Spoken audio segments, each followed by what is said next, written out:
మీ salary చాలా తక్కువ వస్తుందని బాధపడుతుంటే ఈ యొక్క లాజిక్ తెలుసుకోండి. ఒక ఎంప్లాయీ యొక్క శాలరీ అనేది అతను ఎంత పెద్ద ప్రాబ్లమ్ సాల్వ్ చేయగలడు అండ్ ఎన్ని డిఫరెంట్ ప్రాబ్లమ్స్ సాల్వ్ చేయగలడు అనే దాన్ని బట్టి డిసైడ్ అవుతుంది. మీ వల్ల కంపెనీకి ఎంత లాభం ఉంది, మీ వల్ల రిటర్న్ కంపెనీకి ఎంత వస్తుంది. ఒక పర్సన్ ఎవరైనా చేయగలిగే పని చేస్తే అక్కడ కాంపిటీషన్ ఎక్కువ ఉంటుంది. సో ఈ కేసులో 10,000 వరకు రావచ్చు. అండ్ అతను ఒక చిన్న ప్రాబ్లం అండ్ ఓన్లీ ఒక ప్రాబ్లం సాల్వ్ చేస్తే శాలరీ మందికి 25,000 30,000 రావచ్చు.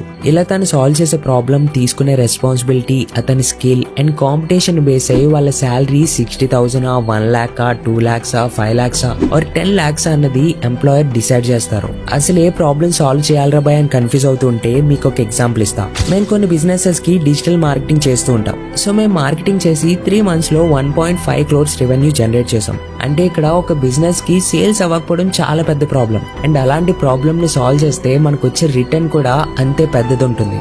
సో ఇక్కడ పెద్ద ప్రాబ్లం అంటే ఎవరు అంత ఈజీగా చేయలేనిది